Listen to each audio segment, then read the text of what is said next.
இன்றைய வசனம் தியானத்தின் தலைப்பு, அவருக்கே நாம் கணக்கு ஒப்புவிக்க வேண்டும். எபிரேயர் 4:13. அவருடைய பார்வைக்கு மறைவான சிருஷ்டி ஒன்றுமில்லை. சகலமும் அவருடைய கண்களுக்கு முன்பாக நிர்வாணமும் வெளியரங்கமாயும் இருக்கிறது. அவருக்கே நாம் கணக்கு ஒப்புவிக்க வேண்டும். இந்த வசனத்தை நாம் இன்னும் நன்றாக புரிந்து கொள்வதற்கு முந்தின வசனத்தையும் வாசிப்போம். தேவனுடைய வார்த்தையானது ஜீவனும் வல்லமையும் உள்ளதாயும் இருபுறமும் கருக்குள்ள எந்த பட்டயத்திலும் கருக்கானதாயும் ஆத்துமாவையும் ஆவியையும் கணுக்களையும் ஊனையும் பிரிக்கத்தக்கதாக உருவ குத்துகிறதாயும் இருதயத்தின் நினைவுகளையும் யோசனைகளையும் வகையறுக்கிறதாயும் இருக்கிறது. நம்மால் நம் ஆத்துமாவையும் ஆவியையும் சோல் அண்ட் ஸ்பிரிட் பிரிக்க முடியாது.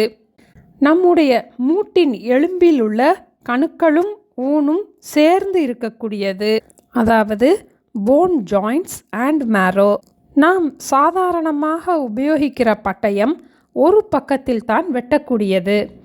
ஆனால் தேவனுடைய வார்த்தையாகிய இருபுறமும் கருக்குள்ள பட்டயம் நம் ஆத்துமாவையும் ஆவியையும் பிரிக்கக்கூடியது, கணுக்களையும் ஊனையும் பிரிக்கத்தக்கதாக உருவ குத்துகிறதாயும் இருக்கிறது. இதுபோல இருபுறமும் கருக்குள்ள தேவனுடைய வார்த்தையானது நம்முடைய இருதயத்தின் நினைவுகளையும் யோசனைகளையும் வகையறுக்கிறதாயிருக்கிறது. செய்தித்தாளில் வெளியான இந்த சிறு சம்பவத்தின் மூலம் இதை நாம் எளிதாக புரிந்து கொள்ளலாம். வாகனங்கள் செல்லக்கூடிய ஒரு குறிப்பிட்ட ரோட்டில் ஸ்பீட் லிமிட் 80 கிலோமீட்டர் என்று ஒரு போர்டு வைக்கப்பட்டிருந்தது. ஆனால் ஒரு கார் மிகவும் வேகமாக ஸ்பீட் லிமிட்டையும் தாண்டி அங்கு சென்று கொண்டிருந்தது.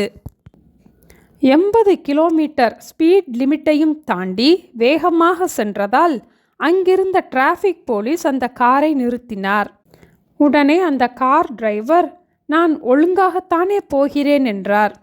அந்த டிராஃபிக் போலீஸ், காரில் இருந்த எல்லா டாக்குமெண்ட்ஸையும் கொண்டு வாருங்கள், நான் சரியாக இருக்கிறதா என்று பார்க்க வேண்டும் என்றார். கார் கதவை திறந்தவுடன் துர்நாற்றம் வீசினது. உடனே காரில் இருந்த எல்லா பொருட்களையும் அந்த போலீஸ் சோதிக்க ஆரம்பித்தார். அப்போது அந்த கார் உரிமையாளர் மிகவும் கோபத்துடன், என் பொருட்களையெல்லாம் ஏன் எடுத்து பார்க்கிறீர்கள்? எல்லாமே மருந்து பாட்டில் தானே என்று கூறினார். உடனே அந்த போலீஸ், எல்லாவற்றையும் பார்க்க எனக்கு அதிகாரம் உண்டு, என்னுடைய வேலையே அதுதான் என்று கூறினார்.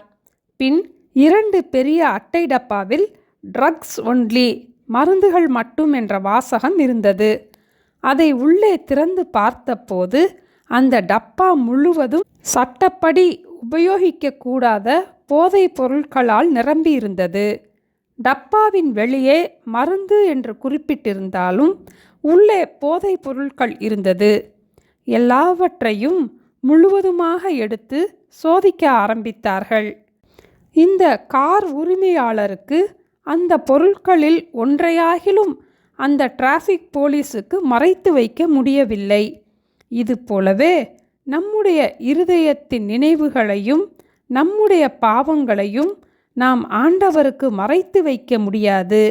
எல்லாமே அவருடைய கண்களுக்கு வெளியரங்கமாக தெரியும். ஆதியாகமம் 6:5 மனுஷனுடைய இருதயத்து நினைவுகளின் தோற்றமெல்லாம் நித்தமும் பொல்லாததே என்று கர்த்தர் கண்டார்.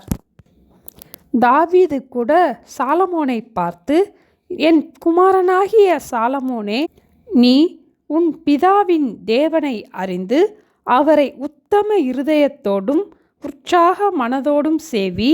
கர்த்தர் எல்லா இருதயங்களையும் ஆராய்ந்து நினைவுகளின் தோற்றங்களையெல்லாம் அறிகிறார்.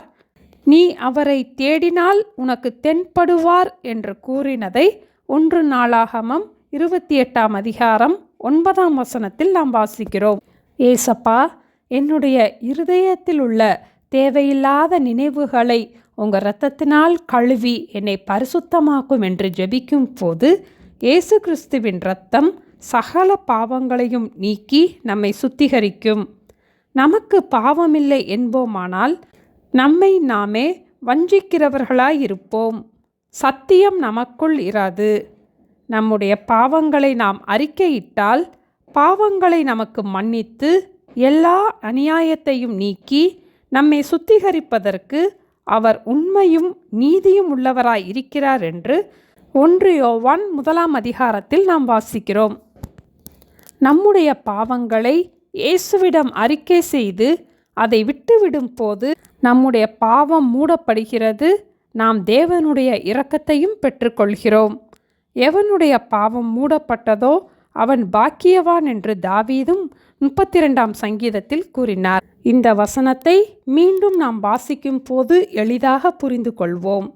தேவனுடைய வார்த்தையானது ஜீவனும் வல்லமையும் உள்ளதாயும் இருபுறமும் கருக்குள்ள எந்த பட்டயத்திலும் கருக்கானதாயும் ஆத்துமாவையும் ஆவியையும் கணுக்களையும் ஊனையும் பிரிக்கத்தக்கதாக உருவ குத்துகிறதாயும் இருதயத்தின் நினைவுகளையும் யோசனைகளையும் வகையறுக்கிறதாயும் இருக்கிறது. அவருடைய பார்வைக்கு மறைவான சிருஷ்டி ஒன்றுமில்லை. சகலமும் அவருடைய கண்களுக்கு முன்பாக நிர்வாணமும் வெளியரங்கமாயும் இருக்கிறது. அவருக்கே நாம் கணக்கு ஒப்புவிக்க வேண்டும். ஜெபிப்போமா? எங்களை நேசிக்கிற எங்கள் அன்பின் ஆண்டவரே, தேவனுக்கு நாங்கள் கணக்கு ஒப்புவிக்க வேண்டும் என்பதை உணர்ந்தவர்களாக எங்களுடைய வாழ்க்கையில் இருக்கிற பிழைகள், மறைவான குற்றங்கள், துணிகரமான பாவங்கள் எதுவாக இருந்தாலும் ஒரு விசை எங்களை உங்கள் இரத்தத்தினால் கழுவி எங்களை பரிசுத்தப்படுத்த ஜெபிக்கிறோம் அப்பா. மன்னிக்கப்படாத பாவம் என்று எங்களுடைய வாழ்க்கையில் எதுவும் இருக்கக்கூடாதுப்பா. எங்களை முழுவதுமாக உங்கள் இரத்தத்தினால் கழுவி ஆண்டவரை சந்திக்கும் போது நாங்கள் குற்றமற்றவர்களாக காணப்படும்படி வேத வசனத்தின் வெளிச்சத்திலே நடப்பதற்கு எங்களுக்கு கிருபை தர வேண்டுமாய் இயேசுவின் நாமத்தில் ஜெபிக்கிறோம் பிதாவே. ஆமேன். Thank you. Have a blessed day.